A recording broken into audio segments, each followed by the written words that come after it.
Evangelho de Lucas, capítulo 8, a partir do versículo 40. Ao regressar Jesus, a multidão o recebeu com alegria, porque todos o estavam esperando. Eis que veio um homem chamado Jairo, que era chefe da sinagoga, e prostrando-se aos pés de Jesus, lhe suplicou que chegasse até sua casa, pois tinha uma filha única de uns 12 anos, que estava à morte.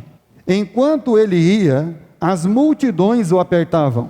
Certa mulher, que havia 12 anos, vinha sofrendo de uma hemorragia, e a quem ninguém tinha podido curar, e que gastara com os médicos todos os seus haveres. Veio por trás dele, e lhe tocou na orla da veste, e logo lhe estancou a hemorragia. Mas Jesus disse: quem me tocou? Como todos negassem, Pedro, com seus companheiros, disse: mestre, as multidões te apertam e te oprimem, e dizes: quem me tocou? Contudo, Jesus insistiu: alguém me tocou, porque senti que de mim saiu o poder. Vendo a mulher, que não podia ocultar-se, aproximou trêmula e, prostrando-se diante dele, declarou, à vista de todo o povo, a causa por que ele havia tocado e como imediatamente fora curada. Então lhe disse: filha, a tua fé te salvou, vai-te em paz. Falava ele ainda, quando vem uma pessoa da casa do chefe da sinagoga, dizendo: tua filha já está morta, não incomodes mais o mestre. Mas Jesus, ouvindo isto, lhe disse: não temas, crê somente, ela será salva. Tendo chegado a casa, a ninguém permitiu que entrasse com ele, senão Pedro, João, Tiago, e bem assim o pai e a mãe da menina. E todos choravam e pranteavam.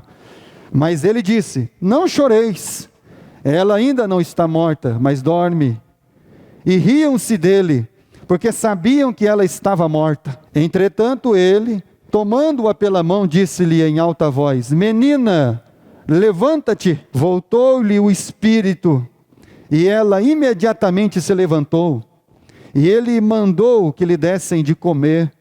Seus pais ficaram maravilhados, mas ele lhes advertiu que a ninguém contassem o que havia acontecido. É muito raro nas Escrituras, muito difícil, você ler os evangelhos e não ter sempre uma multidão, ou acompanhando Jesus, ou uma multidão que se ajunta aonde Jesus está. Então isso é muito raro dentro da Bíblia. Você vai ver sempre as multidões seguindo Jesus. Jesus chegando em Cafarnaum, ali onde ele estabeleceu uma parte do seu ministério, a sua casa tomada de pessoas, sempre as multidões seguindo, atravessando com os barcos aonde Jesus ia. Então aonde Jesus ia, raramente não havia uma multidão seguindo-o, ou aonde Jesus estava, aonde que muita gente se ajuntava ali. Então isso precisa ficar assim bem nítido dentro da nossa mente, dentro do nosso coração, que o nosso encontro, a nossa vida com o Evangelho não pode ser algo casual, algo apenas semanal, algo de apenas um encontro religioso, algo onde nós vamos fazer apenas algumas coisas para Deus, nós vamos cantar alguns hinos, nós vamos fazer umas orações, nós vamos dar uma lida na palavra de Deus, nós vamos dar um glória. Que não seja apenas uma questão casual, mas que seja a nossa fé movendo a nossa vida ao encontro dessa pessoa, dessa vida, desse evangelho, que sempre está caminhando, com muita gente ao seu lado, mas muitos poucos crendo de fato. Quem é Jesus? Quem é a sua pessoa? Jesus, certa feita, olhando para os seus discípulos, os apóstolos, perguntaram para eles: o que as pessoas dizem que eu sou? Quem eu sou para as pessoas? Eles acham que o Senhor é o profeta, eles acham que o Senhor é Elias, eles acham que o Senhor é o João Batista que voltou à vida. E vocês, quem eu sou para vocês? Respondeu-lhe o apóstolo Pedro: tu és o Cristo, o Filho do Deus vivo. Então a nossa vida diante do Evangelho não pode ser essa questão apenas semanal, apenas de um domingo à noite, apenas de um encontro apenas ali para fazermos algumas coisas, mas esse Evangelho em nós, ele precisa ir romper essas barreiras, ele precisa quebrar esses paradigmas da nossa vida. Ele precisa irromper dentro de nós essa fé que um dia nós declaramos ela, que nos levou até Jesus, que nos levou ao encontro do Messias e do Salvador.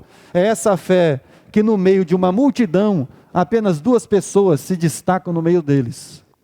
E aí você vai vendo o seguinte, versículo 40, do capítulo 8 do Evangelho de Lucas, e aí você lê: ao regressar Jesus, a multidão recebeu de que maneira? Recebeu com alegria.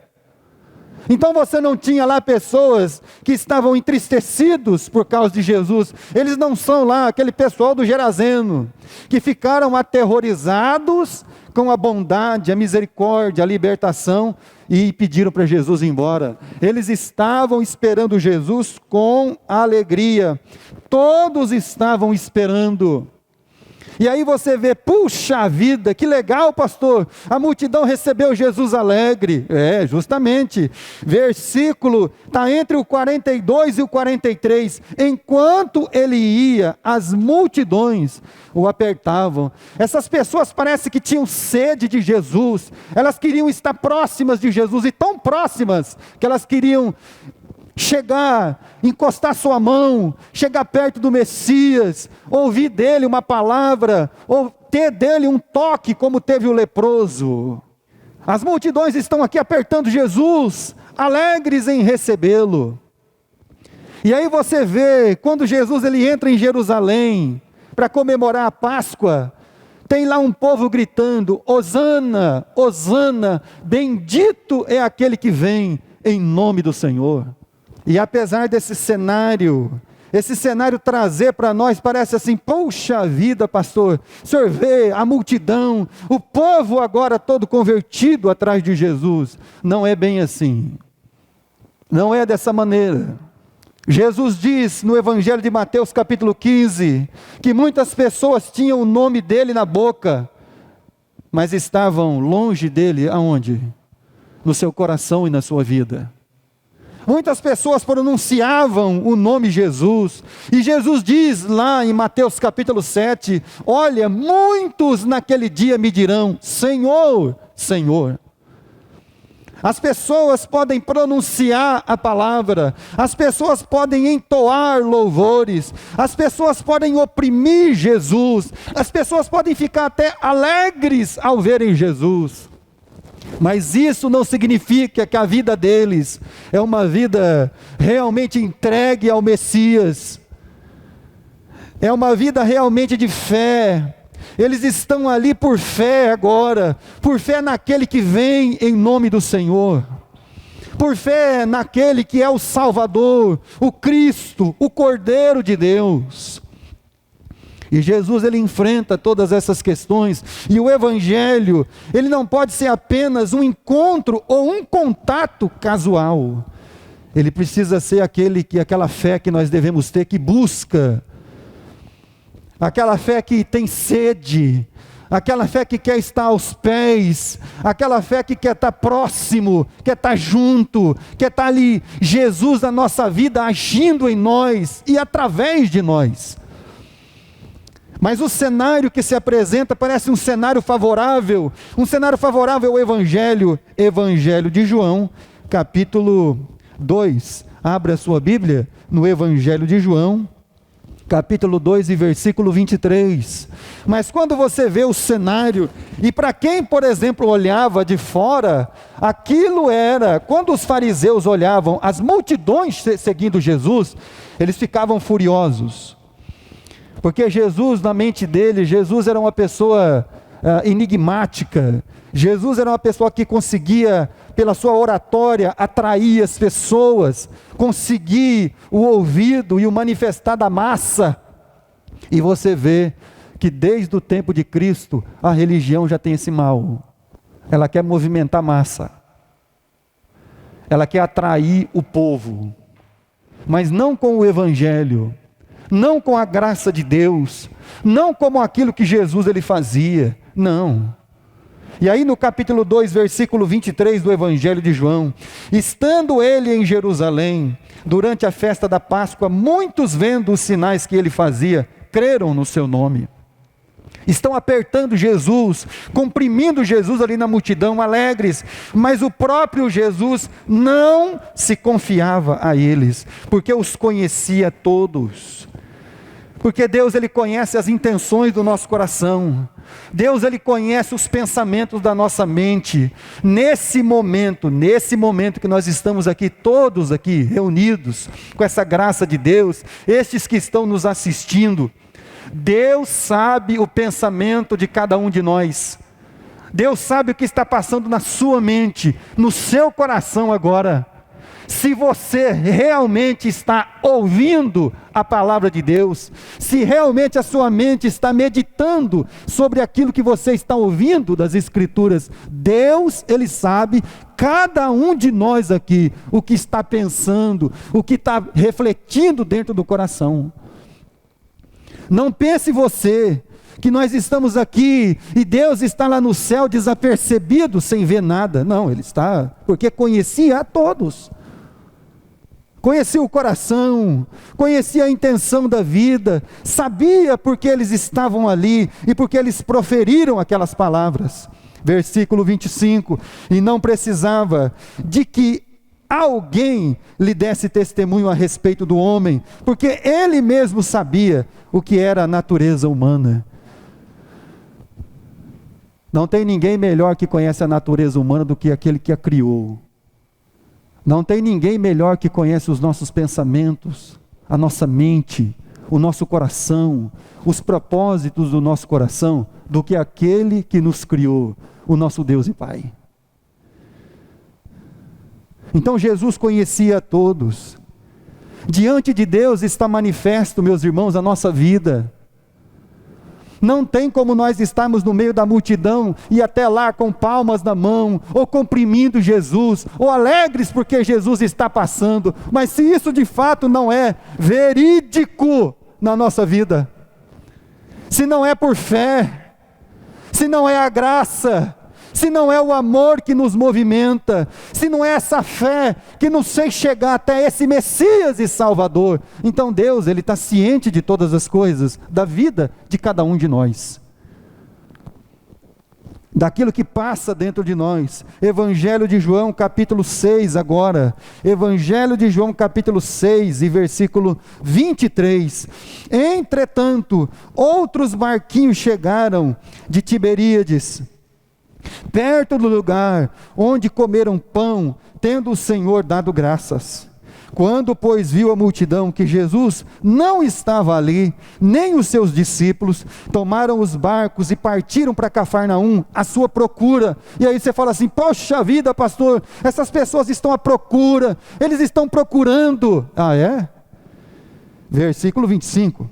E tendo-o encontrado do outro lado do mar, lhe perguntaram: mestre, quando chegaste aqui? Respondeu-lhe Jesus: em verdade vos digo, vós me procurais, não porque vistes sinais, mas porque comestes dos pães e vos fartastes. Vocês não estão me comprimindo, vocês não estão perto de mim, porque vocês amam a minha presença. Diferente da mulher que adentrou a casa de Simão, chorava aos pés de Jesus, lavava os seus pés com as suas lágrimas e enxugava com os seus cabelos. Vocês estão me procurando porque vocês comeram pão. Não foi por causa dos sinais que vocês viram, que apontavam para mim, de quem verdadeiramente eu sou, o Cristo, o Salvador, o Messias, o Cordeiro de Deus, a salvação.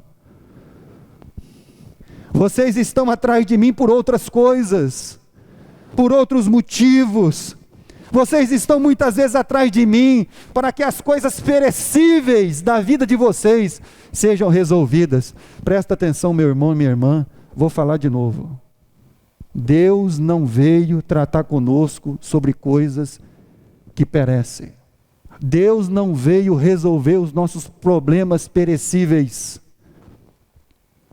Deus veio tratar conosco daquilo que é permanente, daquilo que é eterno, daquilo que dura para sempre, do que não tem fim, do que não pode ser abalado, do que qualquer homem ou natureza humana, ou seja, qualquer outra criatura pode tirar isso. A multidão comprimia Jesus. Evangelho de Lucas, capítulo 8. Apertavam.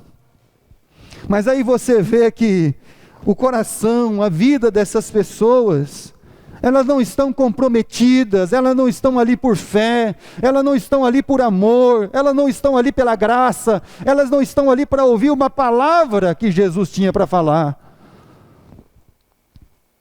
E aí chega um homem, versículo 41, eis que veio um homem chamado Jairo, que era chefe da sinagoga, e prostrando-se aos pés de Jesus, lhe suplicou que chegasse até a sua casa, pois tinha uma filha única de uns 12 anos, que estava à morte. E aí você sabe o que é um filho estar morrendo? O que seria capaz um pai e uma mãe por um filho? Por isso que o amor de Deus não se explica, porque um Deus que entrega o seu filho amado, é muito amor. E esse homem chega diante de Jesus, ele clama, ele tem uma filha que está à morte, e aí o que leva esse homem, o que traz ele diante de Jesus, não é aquele mesmo sentimento, não é aquele mesmo desejo daquela multidão que montou no barquinho, não é a mesma coisa que está movimentando essas pessoas que estão ali e vão comprimir Jesus, estão até alegres, estão até contentes com a presença de Cristo. O que move esse homem é o que ele já ouviu a respeito de Jesus, e agora de fato o que ele crê a respeito de Cristo Jesus na sua vida. É o que leva ele até Cristo. É o que faz ele prostrar-se diante de Cristo e clamar a misericórdia de Cristo, para que Cristo possa ir na sua casa, porque ele tem uma filha de 12 anos que está à morte. Abra sua Bíblia em Mateus capítulo 9. Evangelho de Mateus capítulo 9 e versículo 18. Aqui no Evangelho de Mateus, a palavra de Deus nos diz assim: enquanto estas coisas lhe dizia, eis que um chefe, aproximando-se, o adorou.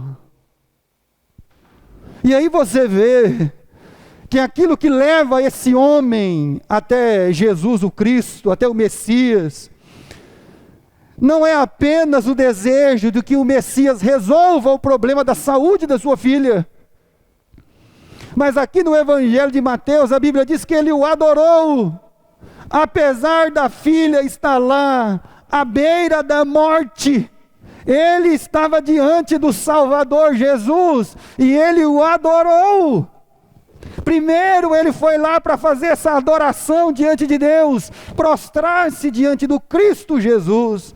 Ele o adorou e disse: minha filha. Aqui no Evangelho de Mateus diz que ele falando, ela faleceu. Aí não está errado, pastor? Não, porque aqui foi Mateus que escreveu. Lá nós estamos lendo em Lucas. Agora mesmo, mas vem, impõe a tua mão sobre ela e viverá. O que levou esse homem lá foi a fé. Não é um encontro apenas casual, não é uma questão apenas da resolução ou a solução de um problema, mas foi a fé verdadeira que levou esse homem chamado Jairo até Cristo Jesus. A pergunta para a nossa vida é: o que nos traz aqui? O que nos move a sair das nossas casas? O que move você a sair da sua casa, diante de todos os problemas que cada um de nós enfrenta? O que move você a vir adorar a Deus. Eu creio que não é uma questão apenas casual, mas é uma questão de fé. Sabendo quem Cristo é, sabendo que para Deus não existe impossível. Os impossíveis são para nós, mas Deus, e para o nosso Deus, tudo é possível. Tudo é possível. Evangelho de Lucas, capítulo 8. E aí, quando a gente volta para o Evangelho de Lucas, nós temos aqui um hiato, um tempo.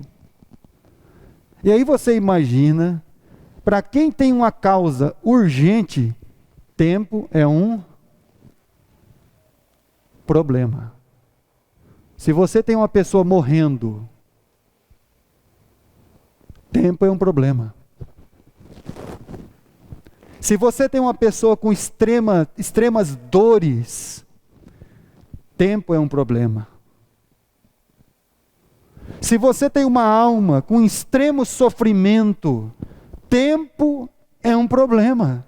Mas quando Jesus saiu com ele, enquanto ele ia, Jesus está indo para a casa de Jairo. As multidões o apertavam, e aí então chegou uma mulher, a outra pessoa que se destaca no meio da multidão como Jairo. E aí a gente fica pensando, mas peraí pastor, esse homem está em primeiro lugar, Jesus podia deixar essa mulher, pessoal, abre caminho. Porque é assim que funciona quando nós estamos necessitados. É assim que funciona quando nós estamos com dores. É assim que funciona quando tem alguém morrendo. Nós queremos já uma assistência na hora, no momento. Agora, Senhor, deixa essa mulher, depois eu converso com ela. Senhor, deixa essa multidão aí, vamos à casa de Jairo. Vamos para a minha casa. Então você pensa no Jairo, a multidão. Aí de repente chega todo esse acontecimento aqui, e Jesus comprimido pela multidão, chega essa mulher. E aí então, diante daquilo que nós queremos, diante da urgência de Jairo, nós temos o quê? Mais um milagre para ser feito, ou seja, um tempo. E aí como é que fica o nosso coração? Quando você está precisando, necessitando de uma urgência diante de Deus, diante de qualquer coisa deste mundo, e alguém passa na sua frente, é que nem quando você está na fila, chega alguém e é atendido primeiro que você. Qual que é o seu sentimento? O seu sentimento é de levantar a mão e falar assim, é minha vez agora.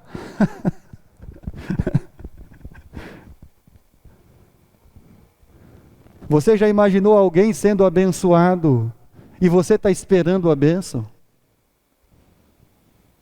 Como é que fica a nossa sensação? Como é que fica o nosso coração? Como é que fica o nosso sentimento? Ficam iguais os das irmãs de Lázaro. Abra sua Bíblia no Evangelho de João, capítulo 11.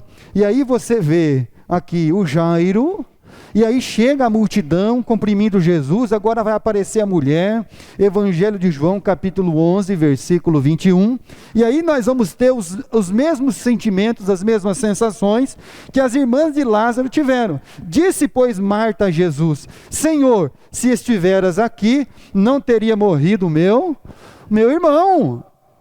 Se o senhor tivesse chegado a tempo, se na hora que o senhor foi avisado, o senhor tivesse vindo para cá, se o senhor tivesse socorrido o Lázaro, ele não teria morrido. E aí quando a Marta voltou e falou assim, olha, o mestre quer falar com você, Maria. A Maria foi lá falar com o mestre. Versículo 32. Quando Maria chegou no lugar onde estava Jesus, ao vê-lo, lançou-lhe aos pés, dizendo, Senhor, se estiveras aqui, meu irmão não teria morrido. Ou seja, o senhor tinha uma outra coisa para fazer, o senhor demorou um tempo e o meu irmão morreu. Como é que a gente tem essa sensação na nossa vida? Como é que a gente lida com isso? Como é que alguém só pode lidar com isso? A questão da fé. Porque não pode ser uma questão apenas casual, não pode ser apenas uma questão de resolver apenas um problema, precisa ser uma questão de fé. E aí o Jairo, ele tem que participar de tudo isso que está acontecendo com Cristo, com a mulher que vai se apresentar, com a multidão, antes de Jesus chegar na sua casa e socorrer a sua filha. E aí a mulher toca Jesus. Só que também não foi um encontro casual. Ela não está ali como a multidão. E eu penso, será que é só o Jairo que tinha um problema? Será que é só a mulher que tinha uma hemorragia que não curava? Será que era só esses dois no meio de dezenas, centenas e até mesmo milhares de pessoas? Nenhuma daquelas outras pessoas tem nenhum tipo de problema, dificuldade, nenhum deles tem nada para tocar em Jesus. Eu não creio isso. Mas somente essas duas almas que não queriam apenas um encontro casual para resolver alguma coisa pendente da vida com Jesus, mas aqueles ao qual a fé os levou lá. Não para intimidar o Deus a fazer alguma coisa, mas a fé levou eles lá, sabendo que somente Deus poderia fazer alguma coisa. É muito diferente. É diferente quando nós estamos trabalhando a fé, para que a fé traga ao nosso coração a paz que nós precisamos, que somente Deus pode resolver isso. E não usando a minha fé para que Deus a resolva, mas tendo fé que somente Deus pode tratar desse problema. Então não foi um encontro casual também. Não foi algo apenas de estar ali, deu certo. Não, não é assim. Evangelho de Marcos, capítulo 5. Abra a sua Bíblia no Evangelho de Marcos, no capítulo 5. Então essa fé que conduziu não somente Jairo, mas também essa mulher até Cristo, ela destoa da multidão que alegre o comprimia. Capítulo 5 do Evangelho de Marcos, versículo 27. Tendo ouvido a fama de Jesus. Quem ouviu a fama de Jesus? A mulher. Vindo por trás dele, por entre a multidão, tocou-lhe a veste. Ela não queria que Jesus parasse. Ela não queria que Jesus fizesse ali, chamasse os apóstolos, vamos fazer um culto de cura e libertação aqui agora. Não, ela simplesmente tocou-lhe as vestes por detrás, querendo passar até mesmo desapercebida, versículo 28, porque dizia, e aí entra a questão de crer, porque dizia, se eu apenas lhe tocar as vestes, ficarei curada. Em nome de Jesus, você e eu, nós precisamos crer. O que deve mover nossa vida é a fé. O que deve nos mover é essa intimidade com esse Jesus, a fé. Em saber que o nosso Deus, o nosso Pai, o Filho, o Espírito Santo, eles são capazes de fazer o impossível, o inimaginável. E essa mulher com fé, ela não quis um culto de cura, ela apenas por trás tocou Jesus, entendendo que apenas tocando as suas vestes, ela poderia ser curada. Então não é um encontro casual, semanal. É um encontro da fé com o Salvador e com a salvação. Há um problema em nós. Muitas vezes nós usamos a nossa fé de maneira errada. Nossa fé não é para que finalmente Deus faça o que nós queremos, ou realize os nossos desejos. Nossa fé é para que finalmente a nossa vida com Deus seja plenamente entrelaçada e nós venhamos a crer firmemente que Ele é capaz de fazer todas as coisas. Então o que nos levou até Jesus? Foi fé ou um encontro casual? O que nos faz sair da nossa casa? o que nos move diante da nossa vida, o que nos faz enfrentar as agruras, as questões da vida, tudo aquilo que surge. E aí você pensa lá no nosso primeiro homem, lá o Jairo, e ele está ali, olhando todas essas coisas, e está tendo uma multidão, um diálogo de Jesus com os discípulos, e perguntando quem foi que me tocou. Senhor, todos te tocam, mas a mulher se apresenta diante dele, e o Jairo está esperando. Mas ele não está esperando Jesus para um almoço. Ele não está esperando Jesus para um banquete. Ele está esperando Jesus porque sua filha está morta. Será que nós seríamos capazes? Pergunta. Será que nós seríamos capazes de continuar ao lado de Jesus, sabendo da situação lá em casa? Nós seríamos capazes de continuar andando com Jesus, apesar da filha morta, e continuar crendo? Isso é fé, meus irmãos, porque fé não se estabelece sobre o visível, fé se estabelece sobre o que não se vê. Evangelho de Lucas, capítulo 8. Terminou, Jesus disse para a mulher, versículo 48, filha, a tua fé te salvou, vai-te em paz. Falava ele ainda, quando uma pessoa da casa do chefe da sinagoga chega dizendo, tua filha já está morta, não incomodes mais o mestre. Jesus nem esperou, e o Jairo também nem se manifestou. É interessante, irmãos. Quando nós ouvimos alguma coisa, ou presenciamos alguma coisa, ou estamos vivendo e sentindo alguma coisa, parece que é imediato o reflexo de nós termos já, nem terminou de falar, você já, opa! Vem uma notícia, sua filha morreu. Você não vê Jairo, Senhor! Ele espera Jesus falar.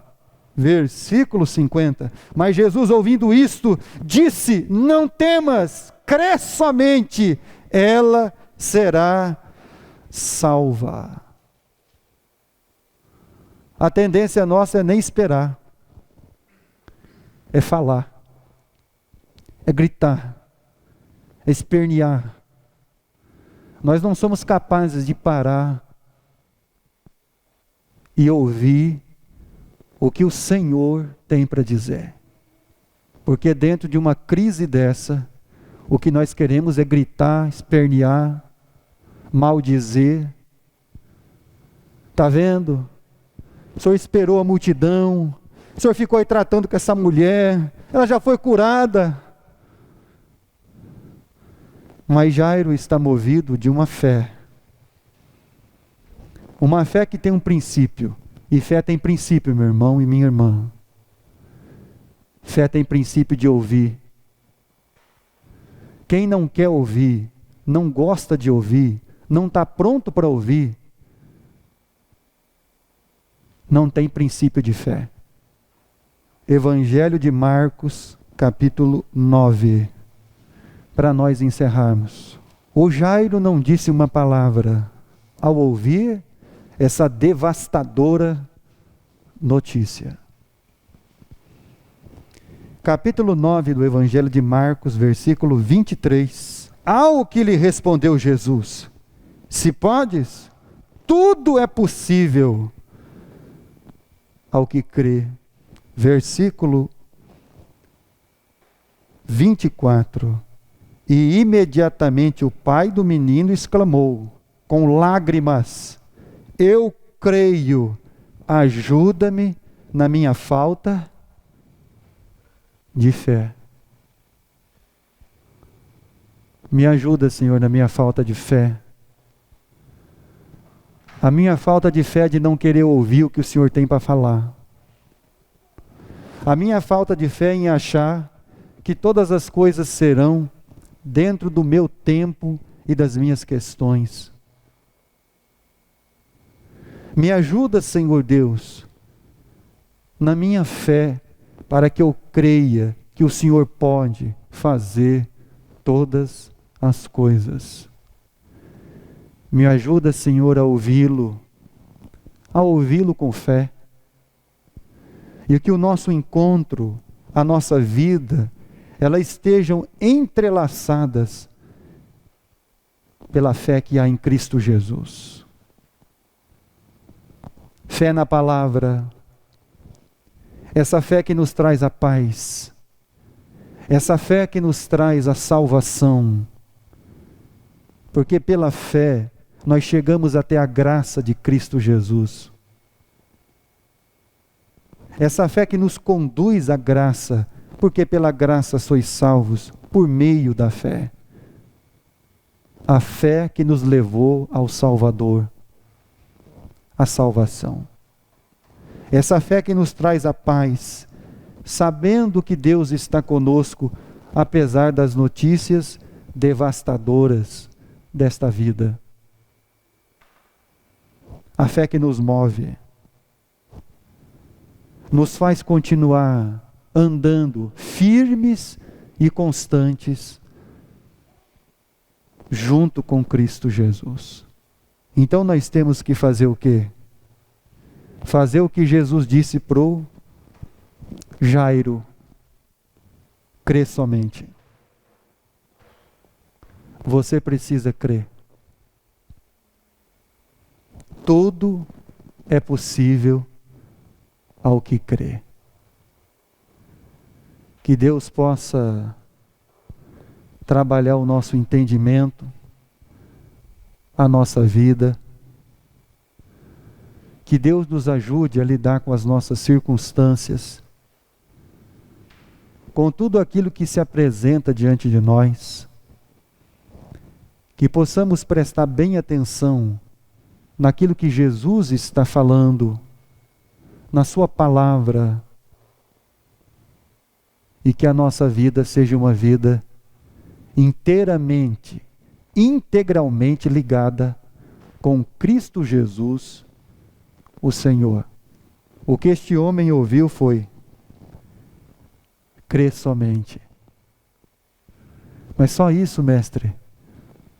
Sua filha será salva. Tem uma palavra melhor do que essa ao nosso coração? Sua filha será salva. E que Deus possa nos abençoar, nos dar da sua graça, possa conduzir a nossa vida em fé diante desta palavra do Evangelho. As nossas circunstâncias têm urgência? Tem. Tem pressa? Tem. Mas entrega tudo na mão de Deus.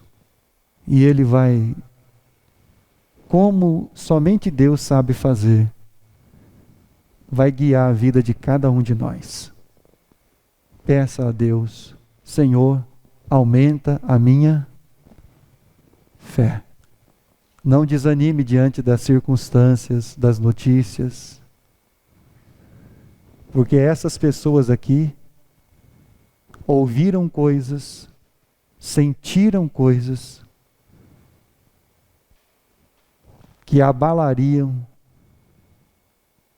as nossas pernas trêmulas. Em nome de Jesus.